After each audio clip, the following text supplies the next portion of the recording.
السلام علیکم۔ جہان داستان میں آپ کا خیر مقدم ہے۔ امید ہے کہ آپ خیریت سے ہوں گے۔ روگی کی ایپیسوڈ 9 ملاحظہ فرمائیے۔ وجے ناتھ کے جانے کے بعد سادہ لباس سنتریوں نے پھر سے مجھے زد و کوب کرنا شروع کر دیا۔ میرے لیے ان کے دل میں رحم کا کوئی جذبہ نہیں تھا، اس لیے میں نے اپنے ہونٹ سختی سے بھینچ لیے۔ وجے ناتھ کی سخت گیر طبیعت کا اندازہ مجھے پہلی ہی نگاہوں میں ہو چکا تھا۔ وہ جو کہتا تھا اسے کر گزرنے کی طاقت بھی رکھتا تھا۔ اپنی شاندار کارکردگی کی وجہ سے محکمے کے اعلیٰ افسران تک اس کی عزت کرتے تھے۔ ہر وہ کیس اس کے سپرد کر دیا جاتا تھا جسے دوسروں کے نزدیک ناممکن کیس تصور کیا جاتا ہو۔ وجے ناتھ اسے اپنی صلاحیتوں کے بل بوتے پر حل کر لیا کرتا تھا۔ کال کوٹری سے نکال کر مجھے عمارت کی پشت پر بنے ہوئے آخری کمرے میں پہنچا دیا گیا، جہاں فرنیچر نام کی کوئی چیز موجود نہیں تھی۔ اس کمرے کا فرش کچا تھا اور اس کی سطح ناہموار تھی۔ میرا دل ڈوبنے لگا۔ کمرے کا فرش غالباً اس لیے کچا رکھا گیا تھا کہ وہاں انسانوں یا ان کے جسم کے کٹے ہوئے اعضاء کو بآسانی دفن کیا جا سکے۔ ایک لمحے کو مجھے زندگی کی رنگینیوں کا خیال آیا۔ میں نے سوچا کہ اب بھی میں اپنی زندگی پر پڑے قفل کھول لوں تو وجے ناتھ میرے ہاتھ کاٹنے کا حکم واپس لے لے گا اور مجھے عدالت کے روبرو پیش کر دے گا، مگر دوسرے ہی لمحے میں نے اس فرسودہ خیال کو ذہن سے جھٹک دیا۔ حالات نے مجھے زندگی کے جس موڑ پر لا کھڑا کیا تھا وہاں روشنی کی ایک کرن بھی نہیں تھی۔ اس اذیت ناک صورتحال سے چھٹکارا پانے کے لیے میرے پاس صرف ایک ہی حل تھا، موت کی آرزو۔ میں نے اسی پر اکتفا کرنے کا فیصلہ کر لیا۔ مجھے کمرے کے درمیان کچے فرش پر ڈیر کرنے کے بعد 2 سپاہی وہیں رکے اور 2 باہر چلے گئے۔ کچھ دیر بعد کمرے میں چند نئے چہرے نظر آئے۔ ان میں سے ایک ڈاکٹر تھا جس نے اپنا چرمی بیگ کھول کر چند آلات نکالے اور میرے جسم کا معائنہ کرنے لگا۔ قریب کھڑے ہوئے دوسرے آدمی سے، جو صورت شکل سے کوئی افسر معلوم ہوتا تھا، دبی زبان میں باتیں کرنے لگا۔ میں ان کی باتوں کو تفصیل سے سننے سے قاصر تھا، لیکن ایک بات میں نے فوراً ہی محسوس کر لی کہ ڈاکٹر کی آنکھوں میں میرے لیے رحم کا جذبہ ہے۔ گفتگو کرتے کرتے وہ بار بار میری جانب رحم کی نگاہ سے دیکھنے لگتا تھا۔ چند لمحے ان دونوں کے درمیان بات چیت ہوئی، پھر ڈاکٹر تیز تیز قدم اٹھاتا ہوا کمرے سے باہر چلا گیا۔ اس کے فوراً ہی بعد ایک جلاد نما شخص اپنی تمام تر خباستوں کے ساتھ اندر آ گیا۔ اس کے ساتھ 2 افراد اور بھی تھے جنہوں نے ایک تھیلا اٹھا رکھا تھا۔ کمرے میں پہنچ کر اس نے مجھے ایسی ہی نگاہوں سے دیکھا جیسے کوئی بے رحم قصائی ذبح کرنے سے پہلے مظلوم جانور کو دیکھتا ہے۔ شمشیر خان، ڈاکٹر سے گفتگو کرنے والے افسر نے جلاد نما شخص کو مخاطب کیا، تمہیں اس شکار کے سلسلے میں اپنی خاص مہارت کا مظاہرہ کرنا ہوگا۔ ایس پی صاحب اسے ہر قیمت پر زندہ دیکھنا چاہتے ہیں۔ آپ مطمئن رہیں جناب، شمشیر خان ویسا ہی کرتا ہے جیسا حکم دیا جاتا ہے۔ ڈاکٹر ماتھر کا خیال ہے کہ ایک ہی وقت میں اگر اس کے دونوں ہاتھ کاٹے گئے تو یہ زندہ نہیں رہے گا۔ شمشیر خان نے اس بات میں سر ہلایا اور میرے قریب آ کر گھٹنے کے بل زمین پر بیٹھ گیا۔ اس کی آنکھوں سے خون خاری جھلک رہی تھی۔ اس نے میرے بازو کو ٹٹولا اور ہاتھ کے جوڑ پٹھوں کا معائنہ کرنے لگا۔ ایک بار اس کا کھردرا ہاتھ میرے زخم پر پڑا تو میں ضبط کرنے کے باوجود کراہ اٹھا۔ شمشیر خان نے اپنی خون خوار سرخ سرخ آنکھیں میرے چہرے پر گاڑ دیں اور بیہودہ لہجے میں بولا، عورتوں کی طرح سسکاریاں کیوں لے رہا ہے بے؟ کیا زیادہ تکلیف ہو رہی ہے تجھے؟ میں نے نچلا ہونٹ شدت سے دانتوں تلے دبا لیا۔ شمشیر خان نے قریب کھڑے ہوئے افسر سے کہا، اس کے جوڑ پٹھوں میں ابھی جان باقی ہے جناب، میں نے اچھی طرح دیکھ بھال لیا ہے، ویسے جو آپ کا حکم۔ اچھی طرح سوچ لو شمشیر خان، اگر یہ الو کا پٹھا مر گیا تو ایس پی صاحب ہمارا جینا دوبر کر دیں گے۔ آپ سب کچھ مجھ پر چھوڑ دیں جناب۔ شمشیر خان نے اپنے ساتھیوں کو تھیلا کھولنے کا اشارہ کرتے ہوئے اعتماد سے کہا، ڈاکٹر کے علاج شیر خان کے تجربے سے زیادہ نہیں ہو سکتے۔ میں ابھی منٹوں میں اس حرامی کو ٹنڈا کیے دیتا ہوں اور یہ زندہ بھی رہے گا۔ ذمہ داری تمہاری ہوگی شمشیر خان، یہ دھیان رہے، افسر نے سنجیدگی سے کہا۔ شمشیر خان نے اس بات میں سر کو جنبش دی اور وزنی تھیلے پر جھک گیا۔ وہ تھیلے سے تیز دار آلات نکال کر فرش پر جمانے لگا۔ میں اپنی آنکھوں سے اپنی موت کا یہ اہتمام دیکھ رہا تھا۔ وقتی طور پر دکھ، درد کا احساس موت کے بھیانک تصور تلے دب گیا۔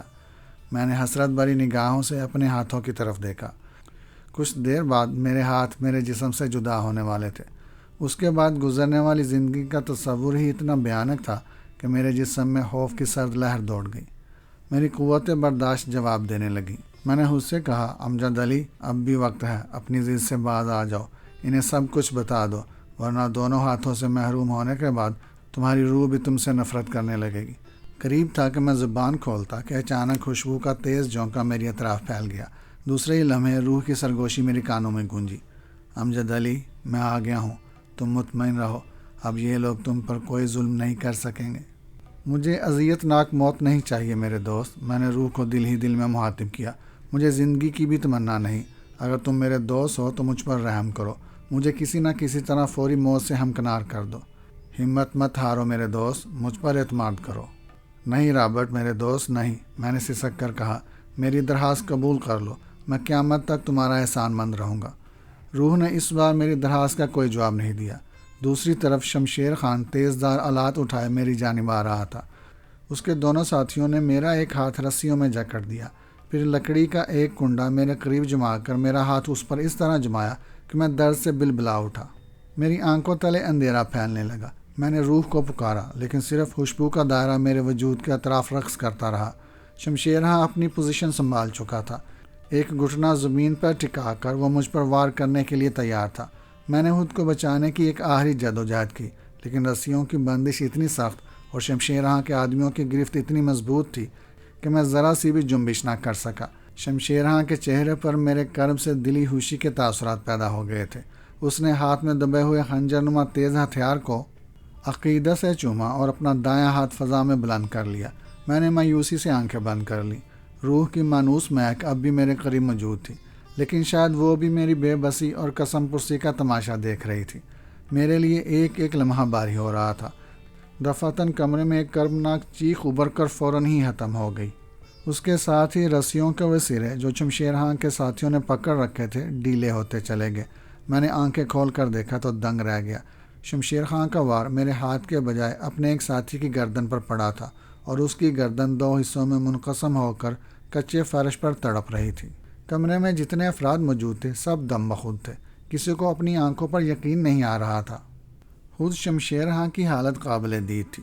وہ بھی حیرت سے آنکھیں پھاڑے اس طرح اپنے ساتھی کا انجام دیکھ رہا تھا جیسے کوئی بھیانک خواب دیکھ رہا ہو۔ شمشیر خان، سب سے پہلے اس افسر کی آواز کمرے کے سکوت کو درہم برہم کرتی ہوئی ابھری جس نے شمشیر خان کو میرے ہاتھ کاٹنے کا حکم دیا تھا۔ یہ تم نے کیا کر دیا؟ اس غریب کو کیوں مار دیا؟ مجھے کچھ معلوم نہیں سرکار، نہ جانے مجھے کیا ہو گیا تھا۔ شمشیر خان نے خنجر نما ہتھیار کو بوکھلاہٹ میں پھینکتے ہوئے جواب دیا۔ تم شاید اس وقت اپنے ہوش میں نہیں ہو شمشیر خان۔ آفیسر کا لہجہ مزید کرخت ہو گیا۔ تم نے دیدہ و دانستہ اپنے ساتھی کو قتل کیا ہے۔ مجھے یہ بھی نہیں معلوم جناب۔ شمشیر خان نے حالی حالی نظروں سے افسر کو گھورتے ہوئے جواب دیا۔ میں کچھ نہیں جانتا، میرا سر گھوم رہا ہے۔ میں پھر شمشیر خان نے ایک دو بار آگے پیچھے جکولے کھائے اور فرش پر اوندے منہ گر گیا۔ تیز خوشبو کا مانوس جھونکا اب بھی میرے گرد موجود تھا۔ مجھے یہ سمجھنے میں کوئی دشواری نہیں ہوئی کہ کمرے میں چند لمحے پیشتر جو خونی ڈرامہ کھیلا گیا تھا اس میں کس کے ارادے کو دخل تھا۔ مجھے پہلی بار اندھیرے میں امید کی ایک کرن نظر آئی۔ مجھے اس بات کا اندازہ ہو چکا تھا کہ جب تک روح میرے قریب موجود ہے کوئی میرا بال بھی بیکا نہیں کر سکتا۔ سادہ لباس والوں نے اپنے افسر کے حکم پر آگے بڑھ کر میرے شکنجے ڈھیلے کیے، پھر مجھے اٹھا کر اسی کال کوٹری میں پہنچا دیا گیا جہاں سے لایا گیا تھا۔ اس بار ان لوگوں نے مجھے زمین پر گھسیٹنے کے بجائے خاصی احتیاط سے کام لیا تھا۔ مجھے کوٹری میں چھوڑ کر وہ واپس چلے گئے تو کچھ دیر بعد ایک ڈاکٹر آیا اور خود اپنے ہاتھوں سے میرے زخموں پر مرہم لگانے لگا۔ روح نے در پردہ میری مسیحائی کا آغاز کر دیا تھا۔ 2 روز تک مجھے کال کوٹری سے باہر نہیں نکالا گیا۔ اس دوران میں ڈاکٹر دونوں وقت میری تیمارداری کے لیے آتا رہا۔ میرے زخم حیرت انگیز طور پر مندمل ہو رہے تھے۔ مجھے حیرت تھی کہ وجے ناتھ نے اب تک میری طرف توجہ کیوں نہیں دی۔ شاید روح نے اسے بھی روک رکھا تھا، یا پھر ممکن تھا کہ شمشیر خان کے معاملے میں الجھ گیا ہو۔ بہرحال اتنا میں سمجھ رہا تھا کہ میرے زخم مندمل ہونے میں ڈاکٹر کی مسیحائی سے زیادہ روح کی پرسرار قوتوں کو دخل تھا۔ تیسرے روز مجھے پہننے کے لیے اجلے کپڑے دیے گئے۔ مجھ پر مظالم ڈھانے والوں کا رویہ تبدیل ہو گیا تھا۔ 2 روز تک مناسب غذا ملنے سے میرے جسم میں تھوڑی بہت توانائی بھی آ گئی تھی۔ زخموں میں اب ٹیس اور جلن بھی بڑی حد تک کم ہو گئی تھی۔ میرے ساتھ جو نرم سلوک ہو رہا تھا میں نے اس کی وجہ کسی سے دریافت نہیں کی۔ روح کی خوشبو کا جھونکا 2 روز سے میری ناک سے نہیں آیا تھا، لیکن میں جانتا تھا کہ وہ مجھ سے غافل نہیں ہے۔ روح ہر لمحے میری خبر گیری کر رہی تھی۔ 4تھے روز ڈاکٹر کے بعد ایک پولیس افسر 2 سپاہیوں کے ساتھ میرے کمرے میں آیا۔ میرے جسم میں اب بھی اتنی توانائی نہیں تھی کہ خود اپنے پیروں پر کھڑا ہو سکتا۔ سپاہیوں نے سہارا دیا تو میں اٹھ کھڑا ہوا اور آہستہ آہستہ ان کے ساتھ چلنے لگا۔ باوردی پولیس افسر نے مجھے صرف اتنا بتایا تھا کہ وہ مجھے کسی بڑے افسر کے سامنے پیش کرنا چاہتے ہیں۔ جب مجھے اسی کمرے میں سامنے روکا گیا جس میں وجے ناتھ بیٹھتا تھا تو میرے دل کی دھڑکن تیز ہونے لگی۔ شاید برے دن پھر قریب آ رہے ہیں۔ میں سپاہیوں کے سہارے کھڑا آنے والے لمحوں کے بارے میں سوچ ہی رہا تھا کہ اندر سے طلبی ہوئی۔ سپاہی مجھے سہارا دے کر آگے بڑھے۔ میری سانسیں بے ترتیب ہونے لگیں، مگر جب میں نے وجے ناتھ کی کرسی پر ایک افسر کو دیکھا تو قدرے سکون ہوا۔ سپاہیوں نے مجھے لے جا کر ایک کرسی پر بٹھا دیا اور اپنے افسر کو سلام کر کے تیزی سے باہر نکل گئے۔ کمرے میں اب میرے اور بڑے افسر کے سوا کوئی تیسرا شخص موجود نہیں تھا۔ چند لمحے تک وہ تیز نگاہوں سے میرے چہرے کا بغور جائزہ لیتا رہا، پھر ٹھوس لہجے میں بولا، میں تمہیں کس نام سے مخاطب کروں؟ امجد علی یا اجیت کمار؟ میرے والدین نے میرا نام امجد علی ہی رکھا تھا، میں نے ڈرتے ڈرتے بتا دیا۔ حالات نے بعد میں اجیت کمار بننے پر مجبور کر دیا۔ میں تمہارا کیس فائل پڑھ چکا ہوں۔ ذاتی طور پر مجھے تم سے ہمدردی ہے، لیکن قانون کی نظروں میں تم بہرحال ایک مجرم ہو۔ میں نے کوئی جواب نہیں دیا۔ کمرے میں کچھ دیر بوجھل سکوت طاری رہا، پھر اس نے میرا جواب نہ پا کر دوبارہ کہنا شروع کیا، وجے ناتھ نے تمہارے ساتھ جو برتاؤ کیا ہے مجھے اس پر بھی افسوس ہے، لیکن شاید تمہیں یہ جان کر خوشی ہوگی کہ ان کا تبادلہ دوسرے شہر کر دیا گیا ہے اور اب ان کی جگہ مجھے تعینات کیا گیا ہے۔ نئے افسر نے مجھ سے کافی ہمدردی کا اظہار کرتے ہوئے کہا، میں بہت جلد تمہیں عدالت کے روبرو پیش کرنے کا ارادہ رکھتا ہوں، لیکن اس شرط پر کہ تم صرف اپنے مقدمے کی پیروی سے تعلق رکھو گے۔ جو کچھ کوتوالی کے اندر ہو چکا ہے اس کا تذکرہ نہیں کرو گے۔ مجھے اپنی صفائی میں کچھ نہیں کہنا، میں نے مدھم آواز میں جواب دیا۔ گزرے ہوئے لمحات یوں بھی واپس نہیں آ سکتے۔ سمجھدار آدمی معلوم ہوتے ہو، مجھے تم سے اسی جواب کی توقع تھی۔ پر امجد علی، ایس پی نے کہا، میں کوشش کروں گا کہ تمہارے ساتھ یہاں جو زیادتیاں ہوئی ہیں ان کا کچھ ازالہ ہو سکے۔ آپ یقین رکھیں جناب، پولیس کے خلاف اپنی زبان بند رکھوں گا۔ ٹھیک ہے، تم اب جا سکتے ہو، نئے ایس پی نے اس بار سپاٹ لہجے میں جواب دیا۔ اس نے گھنٹی بجا کر سپاہیوں کو طلب کیا اور مجھے تسلی دے کر واپس کر دیا۔ میں اپنی بربادیوں کی اس طویل داستان کے بکھرے ہوئے واقعات کو سمیٹنے کی کوشش کروں گا۔ مجھے مزید ایک ہفتے تک اسی کال کوٹری میں مقید رکھا گیا، جہاں ڈاکٹر برابر میرا علاج کرتا رہا، مجھے اچھی غذا ملتی رہی اور ایک سپاہی کو باقاعدہ میری دیکھ بھال کے لیے تعینات کر دیا گیا۔ میں ان تمام مہربانیوں کا مقصد سمجھ رہا تھا۔ وجے ناتھ کے تبادلے میں یقیناً روح کی قوتوں کا دخل تھا۔ نئے ایس پی نے وجے ناتھ کی کرسی پر بیٹھتے ہی سب سے پہلے میری فائل طلب کی تھی۔ اس نے میرے حالات کا بغور مطالعہ کیا تو وجے ناتھ کا انجام محسوس کرتے ہوئے میرے لیے نرم برتاؤ اختیار کرنے کے حکم جاری کر دیے۔ کال کوٹری میں ڈاکٹر کی مسلسل آمد و رفت، صحت مند غذا کی فراہمی اور میرے اٹھنے بیٹھنے کا خیال رکھنا، یہ تمام باتیں اسی سلسلے کی کڑیاں تھیں۔ پولیس میرے جسم کے ان نشانات کو مٹانا چاہتی تھی جو وجے ناتھ کی مہربانیوں نے مجھے عنایت کیے تھے۔ وہ میرے ساتھ رحم کا برتاؤ نہیں کر رہے تھے، بلکہ اپنے خلاف وہ زندہ ثبوت منتقل کر رہے تھے جو میرے تمام جسم پر موجود تھے۔ 8ویں روز مجھے کال کوٹری سے نکال کر ایک روشن اور ہوادار کمرے میں منتقل کر دیا گیا، جہاں دن رات سنگین بردار سپاہی میری نگرانی پر تعینات تھے۔ تازہ ہوا اور کھلی روشنی نے میری صحت پر خوشگوار اثر ڈالا۔ تیزی سے روبہ صحت ہو رہا تھا، اپنے قدموں پر کسی سہارے کے بغیر اٹھ سکتا تھا، چل پھر سکتا تھا۔ میرے ذہن بڑی حد تک منجمد ہو چکے تھے۔ میرے ذہن میں زندگی کی امید جاگی تو میرے سوچنے سمجھنے کی صلاحیت بھی بحال ہونے لگی۔ 10 روز تک مجھے اسی روشن ہوادار کمرے میں رکھا گیا تو میں پوری طرح چاق و چوبند ہو گیا۔ میرے جسم پر جو زخم پولیس کے خلاف موجود تھے ان کی کھرند اتر چکی تھی اور ماضی کی یادگار کی صورت میں دھندلا کر بطور یادگار باقی چھوڑ دیا تھا۔ ایک روز مجھے دوبارہ نئے ایس پی کے سامنے پیش کیا گیا۔ اس روز مجھے نیم گرم پانی سے غسل دیا گیا، میرے جسم کی غلاظت اور گندگی کو دور کر دیا گیا اور نئے صاف ستھرے لباس میں سجا بنا کر میری نمائش کا اہتمام کیا گیا۔ وجے ناتھ کی جگہ آنے والے ایس پی نے مجھے مسکراتی آنکھوں سے دیکھا اور مجھے میرا وعدہ دوبارہ یاد دلایا۔ مجھے نرم لہجے میں سختی سے تاکید کی گئی کہ اگر میں نے عدالت میں پیش ہونے کے بعد پولیس کے مبینہ مظالم کے بارے میں اپنی زبان کھولی تو میرے ساتھ سختی سے نمٹا جائے گا۔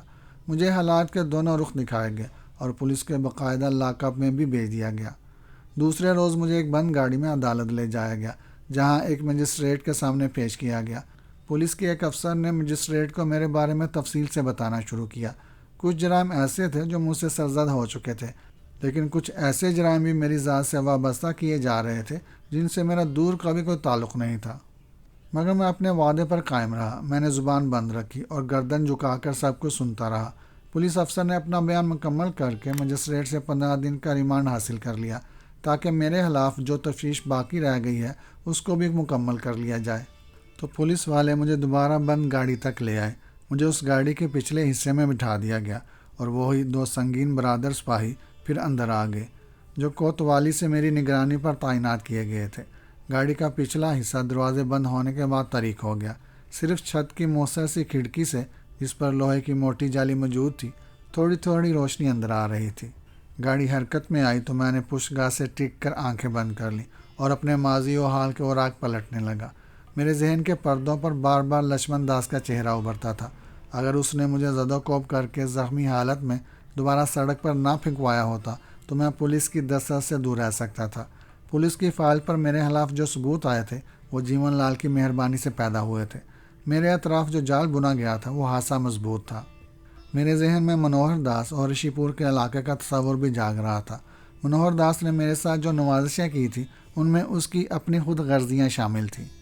اسی کی ایما پر لچھمن داس نے مجھ سے زیادہ طاقتور ہونے کے باوجود مجھے ڈیل دے رکھی تھی، لیکن منورما کے قتل نے ان کے کان کھڑے کر دیے تھے۔ منورما مجھے رشی پور تک لے جانے کا سب سے حسین ذریعہ تھی۔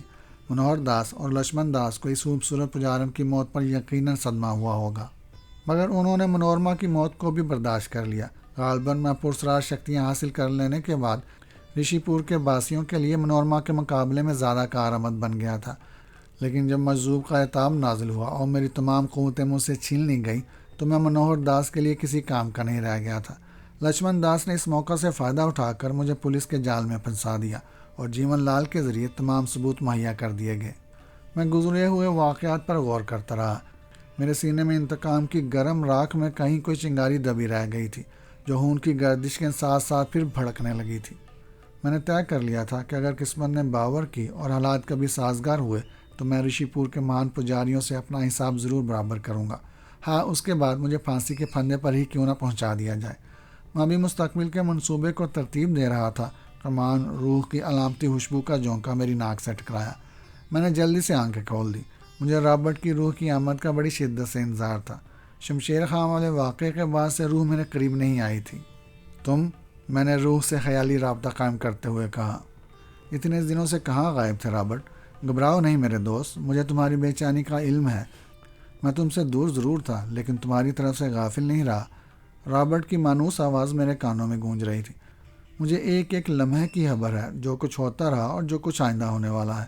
میں تمہارا شکر گزار ہوں میرے محسن، میں نے نہایت عقیدت سے کہا۔ تم بر وقت میری امداد نہ کرتے تو شاید آج میں زندہ نہ ہوتا۔ ایسی باتیں مت کرو امجد علی۔ جب ہم ایک دوسرے کو دوست تسلیم کر چکے ہیں تو پھر ہمیں تکلفات سے کام نہیں لینا چاہیے۔ رابرٹ کی آواز میں بے پناہ خلوص اور دوستی کا بھرپور انداز موجود تھا۔ پولیس نے میرا 15 روز کا ریمانڈ حاصل کر لیا ہے، میں نے رابرٹ کو آگاہ کیا۔ ریمانڈ کی میعاد گزر جانے کے بعد مجھے دوبارہ مجسٹریٹ کے سامنے پیش کیا جائے گا۔ تم مادی دنیا میں ہو اس لیے تمہارا خیال اپنی جگہ درست ہے۔ روحوں پر وقت اور فاصلوں کی بندشیں نہیں ہوتی۔ رابرٹ کا لہجہ مانی ہے سا۔ تم شاید نئے ایس پی کی نرم گفتاری سے بھی ضرور متاثر ہوئے ہوگے، لیکن میں جانتا ہوں میرے دوست کہ اس نے تمہارے خلاف کیا منصوبہ بنایا ہے۔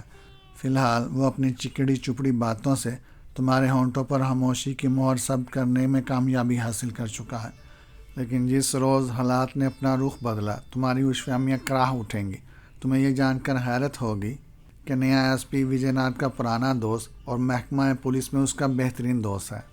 اسی لیے وجے ناتھ کی جگہ اسے تعینات کیا گیا ہے کہ تم سے گن گن کر انتقام لے سکے۔ پھر میں نے بوکھلا کر سوال کیا، اب کیا ہو گیا؟ کیا میں دوسری بار عدالت میں پیش ہوں تو سب کچھ اگل دوں؟ پریشان مت ہو میرے دوست، رابرٹ نے مجھے تسلی دی۔ اب تمہیں دوسری بار عدالت میں پیش کیے جانے کی نوبت ہی نہ آئے گی۔ کیا مطلب؟ میں نے چونک کر پوچھا۔ کیا 15 دن گزرنے سے پہلے ہی مجھے؟ خود کو سنبھالو امجد علی، اپنے دوستوں پر اعتماد کرنا سیکھو۔ روح کی آواز میرے کانوں میں آئی۔ تم شاید بھول رہے ہو کہ موجودہ حالات میں براہ راست میں تمہاری مدد کرنے سے مجبور ہوں، لیکن ایک بار تم سمندر پار کر لو گے تو مجھ پر سے تمام بندشیں ختم ہو جائیں گی۔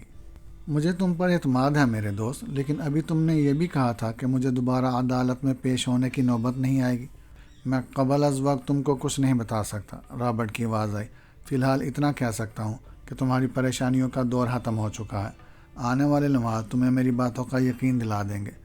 مجھے کھل کر بتاؤ رابرٹ کہ تم مجھے کیا سمجھانے کی کوشش کر رہے ہو، میں الجھے ہوئے لہجے میں بولا۔ تمہاری یہ باتیں میری سمجھ میں نہیں آ رہی۔ ابھی سے اپنے ذہن کو الجھانے کی کوشش مت کرو، اپنی ذہنی صلاحیتوں کو سنبھال کر رکھو، رابرٹ نے کہا، اور یہ بات بھی ذہن نشین کر لو کہ فی الحال یہ ہماری آخری ملاقات ہے۔ دوبارہ ہم اس وقت ملیں گے جب تم سمندر پار کر لو گے۔ رابرٹ، میں جلا گیا، تم بھی شاید میرے ساتھ کوئی دلچسپ مذاق کر رہے ہو۔ اس کا فیصلہ دوسری ملاقات تک اٹھا رکھو، فی الحال میری بات غور سے سنو۔ تمہاری گردش کے ایام پورے ہو چکے ہیں، تمہیں اب نئے حالات سے دوچار ہونا ہے۔ ان نئے حالات سے تمہیں مفاہمت کرنی پڑے گی۔ ماضی کو اپنے ذہن سے کھرچ ڈالو۔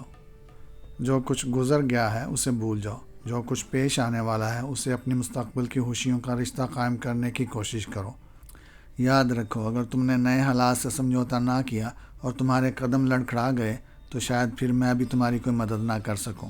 میں تمہارے مشوروں پر عمل کرنے کی کوشش کروں گا، لیکن ویکن کے چکر میں مت پڑو امجد علی، رابرٹ نے میری بات کاٹتے ہوئے کہا۔ جو کچھ میں کہہ رہا ہوں اسے اچھی طرح ذہن نشین کر لو، اپنے ذہن کو کچھ دنوں کے لیے آزاد چھوڑ دو، صرف میرے مشورے پر عمل کرتے رہو۔ میں تمہیں حسین مستقبل کی ضمانت دیتا ہوں، لیکن اس شرط پر کہ تم آنے والے لمحات پر حیرت زدہ یا خوف زدہ ہونے کے بجائے انہیں پوری طرح اپنانے کی کوشش کرو گے۔ میں وعدہ کرتا ہوں کہ جیسا تم چاہو گے ویسا ہی ہوگا، مگر اس شرط پر کہ تم مستقبل میں مجھے چند ایسے لمحات فراہم کر سکو کہ میں منوہر داس، لکشمن داس اور دوسرے دشمنوں سے اپنا حساب بھی باغ کر سکوں۔ مجھ پر بھروسہ رکھو امجد علی، اس وقت تم جو کچھ سوچ رہے ہو وہ بہت کم ہے، تم اس سے کہیں زیادہ کر سکو گے، لیکن صرف اسی صورت میں کہ آنکھ بند کر کے پیش آنے والے حالات سے سمجھوتا کر لو۔ مجھے منظور ہے، میں نے فوری طور پر اقرار کر لیا۔ اس کے ساتھ ہی خوشبو کا جھونکا زائل ہو گیا۔ مجھے خیال آیا کہ کہیں میری نگرانی کرنے والے میرے چہرے کے تاثرات سے میرے دل کی کیفیت نہ بانپنے کی کوشش کر رہے ہوں۔ روح سے میرا رابطہ خیالی تھا، لیکن بہرحال میرے چہرے نے میرے جذبات کی ترجمانی ضرور کی ہوگی۔ میں نے آہستہ سے اپنی نگاہوں کا زاویہ بدلا اور اطمینان کی گہری سانس لی۔ میرے دونوں نگراں بے خبر تھے، شاید وہ سو رہے تھے۔ جو ان کے جسم گاڑی کے ہچکولوں کے ساتھ ساتھ ہلنے لگتے تھے، ان کی رائفلیں گاڑی کے فرش پر پڑی ہوئی تھیں۔ اچانک میرے دل کی دھڑکن تیز ہو گئی۔ میرے ہاتھوں میں ہتھکڑیاں موجود تھیں، لیکن اس کے باوجود ایک معمولی سی کوشش کر کے فرار ہو سکتا تھا۔ ارادے کو تکمیل تک پہنچانے کے لیے میں نے ذرا سا کھسک کر ایک رائفل اٹھا لی۔ اب لمحوں کی دیر رہ گئی تھی۔ میں نے دونوں سپاہیوں کو غور سے دیکھا۔ موت ان کے سروں پر منڈلا رہی تھی۔ میں منٹوں میں ان کے جسم چھلنی کر سکتا تھا، لیکن پھر فوراً ہی میں نے یہ ارادہ ترک کر کے رائفل واپس رکھ دی۔ فائرنگ سے میرے جرائم کی فہرست میں مزید اضافہ ہو سکتا تھا، اس کے علاوہ کوئی فائدہ نہیں تھا۔ ہتھکڑیوں کی وجہ سے مجھے کہیں پناہ نہیں مل سکتی تھی۔ مجھے تو یہ بھی معلوم نہیں تھا کہ اس وقت میں شہر کے کس حصے سے گزر رہا ہوں۔ سڑک پر موجود راہگیر میرے فرار کو ناکام بنا سکتے تھے۔ میں نے اپنے فرار کا ارادہ خطرناک امکانات کی روشنی میں ترک کر دیا اور ان سپاہیوں کو گھورتا رہا جو بدستور گہری نیند میں غرق تھے۔ انہیں میرے ارادے کی ہوا تک نہیں لگی تھی۔ میں نے کب ان کی رائفل اٹھائی، کب ایک دھماکہ ان کے بیجوں کو کھوپڑیوں سے اڑا سکتا تھا، کب اور کن خدشات کے پیش نظر میں نے اپنا ارادہ ملتوی کر دیا، اور کب رائفل واپس رکھی، ان کو کسی بات کا ہوش نہیں تھا۔ گاڑی کو لگنے والے دھچکے اور ہچکولے بھی ان کی نیند کو کوئی خلل نہیں ڈال رہے تھے۔ غالباً وہ ایسے حالات میں گہری نیند سونے کے عادی تھے۔ گاڑی کا سفر جاری تھا اور اس کے ساتھ ہی میرا ذہن ان آنے والے حالات کے بارے میں خیالی باتوں سے الجھ رہا تھا جس کی پیشگوئی روح نے کی تھی۔ میں روح کی قوتوں کا کرشمہ دیکھ چکا تھا۔ رشی پور میں روح نے مجھے اس وقت موت کے چنگل سے بروقت بچایا تھا جب جیون لال ایک باری پتھر سے مجھے کچل ڈالنا چاہتا تھا۔ اس وقت بھی روح نے ہی میری مدد کی تھی۔ مجھے اس انتقامی ارادے کے ہولناک نتائج سے بھی اشارے کنایوں میں آگاہ کیا گیا تھا، مگر میں نے اس کا مشورہ قبول نہیں کیا تھا، جس کے نتیجے میں مجھے پولیس کے اذیت ناک مظالم سے دوچار ہونا پڑا تھا۔ اس کے بعد جب وجے ناتھ نے میرے ہاتھ کاٹنے کا حکم دیا تو روح نے ہی شمشیر خان جیسے جلاد صفت اور تجربہ کار شخص کا ذہن پلٹ دیا اور اس کے ہاتھوں اس کا ایک ساتھی موت کے گھاٹ اتر گیا۔ رابرٹ کی روح کے مجھ پر بے شمار احسانات تھے۔ میں نے مصمم ارادہ کر لیا کہ آئندہ رونما ہونے والے حالات میں رابرٹ کے مشوروں کو کبھی نظر انداز نہیں کروں گا۔ اس کے علاوہ میرے پاس اپنے بچاؤ کی اور صورت بھی کیا تھی۔ گاڑی کا سفر میرے اندازے کے خلاف خاصی دیر تک جاری رہا، پھر اس کی رفتار بتدریج کم ہونے لگی۔ دونوں نگراں بدستور گہری نیند میں ڈوبے ہوئے تھے۔ میری منزل قریب آ رہی تھی۔ میں نے سوچا کہ اس بار مجھے نئے ایس پی کے سامنے پیش کیا گیا تو میں محتاط انداز میں گفتگو کروں گا۔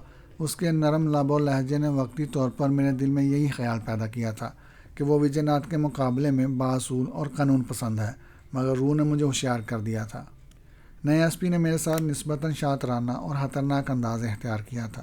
میری زبان بندی کے لیے اس نے وجے ناتھ کی طرح کھل کر اپنی سخت گیری کا مظاہرہ نہیں کیا تھا، بلکہ نہایت خوبصورتی سے مجھے اپنے جال میں آہستہ آہستہ الجھانا چاہتا تھا۔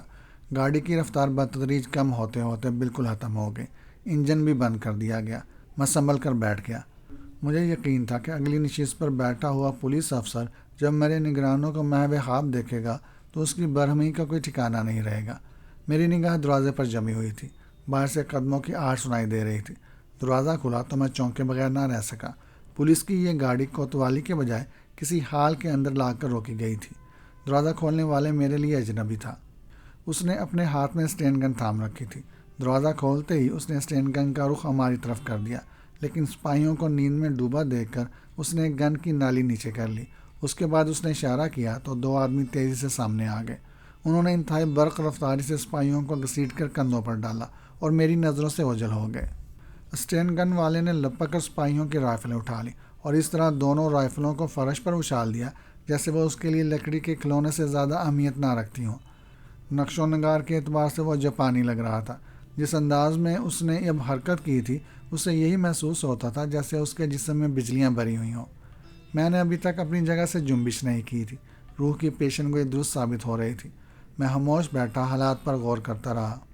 اسٹین گن والا ابھی تک مجھ سے مخاطب ہوا تھا اور نہ ہی اس نے مجھے نیچے اترنے کا حکم دیا تھا۔ مجھے صورتحال کا اندازہ نہیں تھا، لیکن روح نے جو کچھ کہا تھا اس کی روشنی میں مجھے یہ احساس ہو گیا تھا کہ میں اس وقت پولیس کی تحویل میں نہیں ہوں۔ مجھے کن لوگوں نے اور کس مقصد کے پیش نظر پولیس کی دسترس سے آزاد کرایا تھا، مجھے اس بات کا بھی علم نہیں تھا۔ میں نہایت بے چینی سے آنے والے لمحات کا انتظار کرنے لگا۔ موت کے تصور سے انسان کے دل کی دھڑکن تیز ہو جاتی ہے، لیکن میں پرسکون تھا۔ مجھے یہ احساس ہو چکا تھا کہ اس وقت میں پولیس کی دسترس میں نہیں ہوں، بلکہ کچھ دوسرے لوگوں نے مجھے راستے سے اغوا کر لیا ہے۔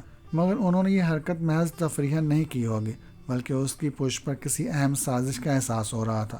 جس انداز میں مجھے اس نامعلوم عمارت تک لایا گیا تھا وہ مجھے اس بات کا احساس بھی دلا رہا تھا کہ مجھے اغوا کرنے والے یقیناً کسی منظم گروہ کے افراد تھے جنہوں نے نہایت آسانی سے مجھے پولیس کے چنگل سے نکالا تھا۔ ان کے پاس اسٹین گنیں تھیں جن کی موجودگی اس بات کی دلیل تھی کہ وہ موت کا ہولناک کھیل کھیلنے کے عادی ہیں۔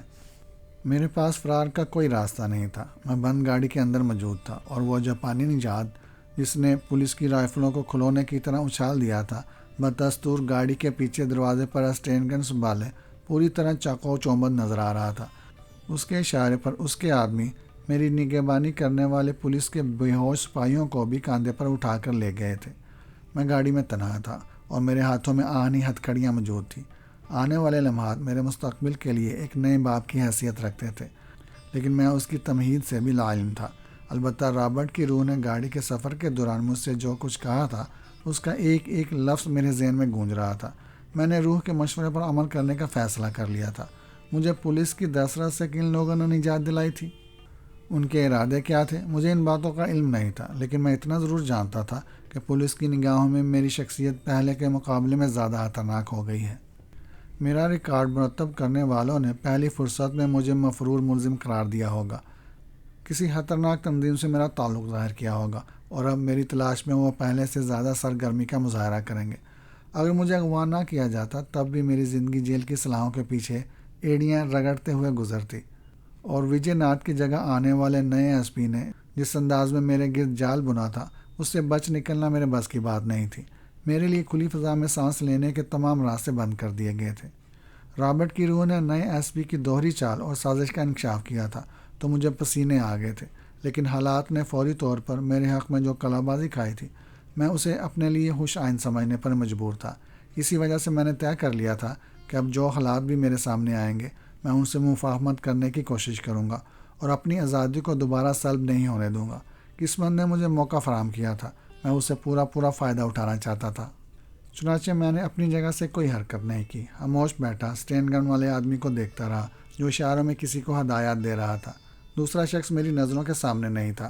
کچھ دیر تک وہ ایک ہاتھ میں اسٹین گن تھامے دوسرے سے اشارہ کرتا، پھر اچانک اس نے دونوں ہاتھوں سے اسٹین گن پکڑی اور بالکل فوجی انداز میں 2 قدم پیچھے ہٹ گیا۔ میں بھی اس کا مقصد سمجھنے کی کوشش کر رہا تھا کہ میرے سامنے ایک اور شخص نمودار ہوا۔ آنے والا یقیناً اسٹینگن والے سے عہدے میں بڑا تھا۔ ادھیڑ عمر کا یہ نووار دراز قد اور پھریلے جسم کا مالک تھا۔ اس کے قوی بظاہر مزمحل نظر آ رہے تھے، لیکن اس کی آنکھوں میں درندوں جیسی چمک تھی۔ میں بدستور اپنی جگہ ساکت و جامد بیٹھا رہا۔ میں نے طے کر لیا تھا کہ جب تک مجھے کوئی حکم نہ دیا جائے گا اپنی جگہ سے اٹھنے کی کوشش نہیں کروں گا، نہ اپنے کسی عمل اور لب و لہجے سے اس بات کا اظہار ہونے دوں گا کہ میں ان سے حائف ہوں۔ نواد چند ثانیے مجھے تیز نظروں سے گھورتا رہا، پھر حلاف توقع بے حد نرم اور شگفتہ لہجے میں بولا، کیا تمہارا نام امجد علی ہے؟ کچھ لوگ مجھے اجیت کمار کے نام سے بھی جانتے ہیں، میں نے ٹھوس لہجے میں کہا۔ گیا تم وہی ہو جس کی ہمیں تلاش تھی، نواد سنجیدگی سے بولا۔ اس کا جواب وہ زیادہ بہتر طور پر دے سکتا ہے جس نے تم لوگوں کو میری تلاش پر مامور کیا ہے۔ میں نے لاپرواہی کا مظاہرہ کیا۔ ویسے میں صرف اس بات کی تصدیق کر سکتا ہوں کہ امجد علی اور اجیت کمار میری ہی شخصیت کے دو مختلف نام ہیں۔ مجھے خوشی ہے کہ تم صاف گوئی سے کام لے رہے ہو۔ نواد زیر لب مسکرایا، پھر اس نے مجھے گاڑی سے اترنے کا اشارہ کیا۔ میں اٹھ کر نیچے آ گیا۔ گاڑی سے نیچے اترتے ہوئے میرے ہاتھوں میں پڑی ہوئی ہتھکڑیاں کڑکڑائیں تو نواد نے حقارت سے ہتھکڑیوں کی طرف دیکھا۔ مسٹر امجد، مجھے افسوس ہے کہ پولیس نے تمہارے ساتھ کوئی اچھا سلوک نہیں کیا، اس نے کہا، پھر اسٹینگن والے کو کسی ایسی زبان میں مخاطب کیا جو میرے لیے غیر مانوس تھی۔ جب تک نواد بولتا رہا اسٹینگن والا خاموش رہا۔ جب نواد خاموش ہوا تو اسٹینگن والا اسبات میں سر ہلا کر تیزی سے آگے بڑھا۔ اس نے جیب سے لوہے کا ہک نما آلہ نکالا اور پھر پل بھر میں ہتھکڑیوں کا قفل کھول دیا۔ میرے ساتھ آؤ، ڈاکٹر گھوش ہمارے منتظر ہوں گے، نواد نے کہا۔ میں نے ڈاکٹر گھوش کے بارے میں دریافت کرنے کے بجائے نواد کے ساتھ قدم ملا کر چلنا شروع کر دیا۔ حال سے گزر کر ہم عمارت میں داخل ہوئے تو میری آنکھیں حیرت سے کھلی کی کھلی رہ گئی۔ وہاں ہر چیز اعلیٰ اور شاندار تھی۔ کمروں اور راہداریوں کی آرائش قابل دید تھی۔ فرش پر دبیز قلین کی وجہ سے قدموں کی آہٹ بھی سنائی نہیں دے رہی تھی۔ میں لاپرواہی سے نواد کے ساتھ چلتا رہا۔ اسٹینگن والا ہم سے 4 قدم پیچھے پیچھے تھا۔ راستے میں ہماری ملاقات کسی نئے آدمی سے نہیں ہوئی۔ یوں محسوس ہو رہا تھا جیسے پوری عمارت ویران پڑی ہے۔ نواد مختلف کمروں اور راہداریوں سے گزرتا ہوا ایک کمرے کے سامنے رک گیا۔ میرا خیال تھا کہ وہ مجھے باہر رکنے کی ہدایت کر کے تنہا اندر جانے کا ارادہ رکھتا ہے یا پھر دروازے پر دستک دے کر اپنی آمد کا اعلان کرنا چاہتا ہے، لیکن اس نے ایسی کوئی حرکت نہیں کی بلکہ دروازے کے قریب ہاتھ باندھے کھڑا رہا۔ مجھے اس کی خاموشی گراں گزر رہی تھی، لیکن میرے کچھ کہنے سے پہلے ہی دروازے کے اوپر لگے ہوئے کسی خفیہ مائک سے ایک بھاری بھرکم آواز ابھری، مسٹر ہوشنگ، میں تمہاری شاندار کارکردگی سے خوش ہوں۔ شکریہ ڈاکٹر، نواد نے ادب سے جواب دیا۔ باز اعتماد نے ہوشنگ کے بازو ہمیشہ مضبوط رکھے ہیں۔ کیا تمہیں یقین ہے کہ تمہارا مشن پوری طرح کامیاب رہا؟ ہوشنگ اپنے جسم پر عقابی نظریں رکھتا ہے ڈاکٹر۔ رازداری اور احتیاط میرے ذرعی اصول ہیں۔ میں جانتا ہوں، اس لیے باز تم پر اعتماد کرتا ہے۔ میرے لیے اب کیا حکم ہے؟ ہوشنگ نے دریافت کیا۔ مسٹر امجد کو اندر بھیج دو اور تم باقی لوگوں کو اسی طرح ٹھکانے لگا دو کہ ان کی راکھ بھی اڑ کر باہر نہ جا سکے۔ ایسا ہی ہوگا ڈاکٹر، ہوشنگ نے تیزی سے جواب دیا، پھر اندر جانے کا اشارہ کرتا ہوا خود واپس چلا گیا۔ اسٹینگن والا بدستور 4 قدم کے فاصلے پر موجود تھا۔ میں نے دزیدہ نظروں سے دروازے کے اوپر دیکھا، مگر مجھے مایوسی ہوئی۔ جس مائک سے آواز ابھر رہی تھی وہ غالباً چوکھٹ کے اندر اس طرح لگایا گیا تھا کہ باہر سے نظر نہیں آ رہا تھا۔ میں نے دروازہ کھولنے میں جلد بازی کا مظاہرہ نہیں کیا۔ ہوشنگ نے کوئی ایسی ہدایت بھی نہیں دی تھی، چنانچہ میں خاموش کھڑا رہا۔ ابھی بمشکل 30 سیکنڈ ہوئے تھے کہ خفیہ مائک پھر جاگ اٹھا۔ دروازہ کھول کر اندر آ جاؤ مسٹر امجد۔ میں نے اس بار وقت ضائع نہیں کیا اور دروازہ کھول کر کمرے میں داخل ہو گیا۔ اس کمرے کی آرائش کے لیے بھی ویسا ہی ساز و سامان استعمال کیا گیا تھا جیسا میں دوسرے کمروں میں دیکھ چکا تھا۔ دروازے کے بالکل سامنے ایک بیاضی شکل کی میز رکھی ہوئی تھی، جس کی دوسری طرف ریوالونگ چیئر پر ایک بوڑھا مجھے جذبات سے عاری نگاہوں سے گور رہا تھا۔ میں اس کی عمر کا اندازہ لگانے سے قاصر تھا، لیکن پہلی نظر میں میرا اندازہ یہی تھا کہ وہ چلنے پھرنے سے یقیناً معذور ہوگا۔ اس کی آنکھیں دمسی ہوئی تھیں، سر اور داڑھی کے تمام بال سفید تھے، چہرے کا گوشت ہڈیوں کا ساتھ چھوڑ کر لوتھڑے کی شکل میں نیچے لٹک رہا تھا۔ راشے کی وجہ سے اس کی گردن اور دونوں ہاتھ برابر متحرک نظر آ رہے تھے۔ پستہ قد ہونے کی وجہ سے بڑی کرسی کے اوپر اس کا لاغر وجود انتہائی پرسرار لگ رہا تھا۔ اس کے جسم پر سفید رنگ کا بے داغ سوٹ تھا، جس نے اس کی شخصیت کو کرسی پر چڑھے ہوئے چاکلیٹی رنگ کے مخملی کپڑے کے درمیان بے حد اجاگر کر رکھا تھا۔ میں چھوٹے چھوٹے قدم اٹھاتا ہوا میز کے قریب پہنچ کر رک گیا۔ بیرونی خودکار دروازہ میرے اندر آتے ہی بند ہو چکا تھا۔ بیٹھ جاؤ مسٹر امجد، بوڑھے نے خشک لہجے میں کہا، شکریہ۔ میں نے آہستہ سے کہا اور ایک خالی کرسی پر بیٹھ گیا۔ اگر تم چاہو تو میں تمہیں اجیت کمار بھی کہہ سکتا ہوں۔ بوڑھے کا لہجہ معنی تھا، لیکن دوسرے ہی لمحے وہ نارمل ہو گیا۔ یہ تمہاری مرضی پر منحصر ہے۔ حالات کے پیش نظر اگر مجھے اجیت کمار رہنے دیا جائے تو زیادہ بہتر ہوگا۔ گڈ، اجیت کمار اچھا نام ہے، بلکہ صرف اجیت۔ بوڑھے نے خوشی کا اظہار کرتے ہوئے کہا، میرا نام گھوش ہے، ڈاکٹر گھوش۔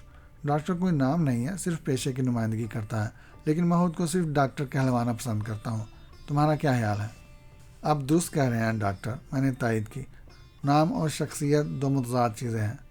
ذہین ہو، ڈاکٹر نے تیزی سے کہا، پھر اچانک خوش لہجے میں بولا، جانتے ہو تمہیں پولیس کی تحویل سے کیوں آزاد کرایا گیا ہے؟ میں نے ابھی تک اس بارے میں غور نہیں کیا۔ میں نے خود کو لاپرواہ ظاہر کرنے کی کوشش کی۔ کیوں؟ ڈاکٹر نے حقارت سے پوچھا۔ کیوں غور نہیں کیا؟ کیا تم کسی خوش فہمی کا شکار ہو؟ حالات سازگار ہوں تو انسان کو بلا وجہ ذہن پر بوجھ نہیں ڈالنا چاہیے، میں نے سنجیدگی سے کہا۔ معقول بات ہے، ڈاکٹر نے تعریفی انداز اختیار کیا، لیکن دوسرے ہی لمحے مانحص لہجے میں بولا، اگر حالات ناسازگار ہو جائیں تو تم کیا کرو گے؟ انسان جب ڈوبنے لگتا ہے تو زندگی بچانے کی خاطر ہاتھ پیر بھی ضرور مارتا ہے، میں نے ٹھوس آواز میں جواب دیا۔ صرف پانی کی حد تک۔ ڈاکٹر کا لہجہ بے حد سرد تھا۔ خشکی پر تیراکی کی جد و جہد کے بجائے تو انسان کا چہرہ لہولہان ہو جاتا ہے۔ ہاتھ پیر مارے بغیر مر جانا میرے نزدیک بزدلی کی علامت ہے۔ موت عبرتناک ثابت ہو رہی ہو تو گھٹنے ٹیک دینا دانش مندی کی دلیل ہے۔ ہر آدمی کا اپنا ایک نظریہ ہوتا ہے ڈاکٹر۔ اپنا انداز تمہیں بولنا ہوگا مسٹر اجیت، ڈاکٹر گھوش نے صفاقی سے کہا۔ تمہیں ہمارے نظریات کی پیروی کرنی ہوگی، ہمارے اشاروں کو اپنانا ہوگا، ورنہ جانتے ہو کیا ہوگا۔ لیکن ٹھہرو، تم شاید اتنی آسانی سے ڈاکٹر گھوش کی باتوں کو نہیں سمجھ سکو گے۔ ڈاکٹر کو سمجھنے کے لیے تمہیں ایک عمر درکار ہوگی، مگر میں تمہیں دکھاؤں گا کہ ڈاکٹر کی باتوں پر عمل نہ کرنے والوں کا انجام کیا ہوتا ہے۔ ڈاکٹر کے لہجے میں درندگی تھی۔ اس نے اپنا جملہ ختم کر کے میرے چہرے پر اپنی باتوں کا رد عمل دیکھا تو یوں لرزنے لگا جیسے اس کے جسم کو بجلی کے شدید جھٹکے لگ رہے ہوں۔ میں خاموش بیٹھا ڈاکٹر کی بدلتی ہوئی کیفیت کا اندازہ لگا رہا تھا۔ چند لمحے کمرے میں موت کی سی خاموشی طاری رہی، پھر ڈاکٹر نے ایک دراز کھولی اور شیشے کا چھوٹا سا مرتبان نکال کر میز پر رکھ دیا۔ مرتبان کے پانی میں 3 زندہ مینڈک تیر رہے تھے۔ ڈاکٹر نے ایک مینڈک مرتبان سے نکال کر قالین پر اچھال دیا۔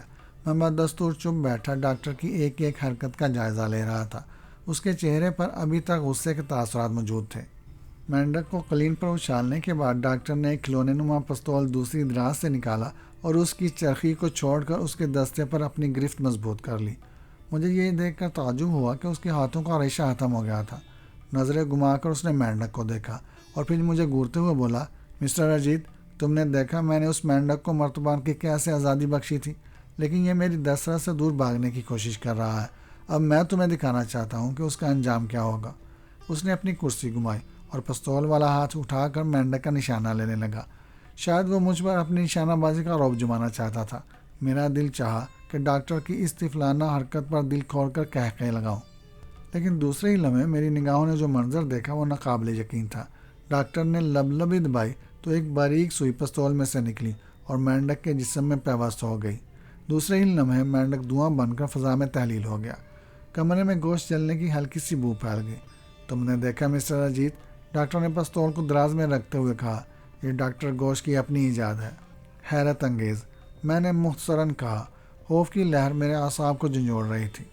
تمہارے چہرے پر یہ داڑھی قطعی نامناسب ہے، ڈاکٹر نے بدلے ہوئے انداز میں کہا۔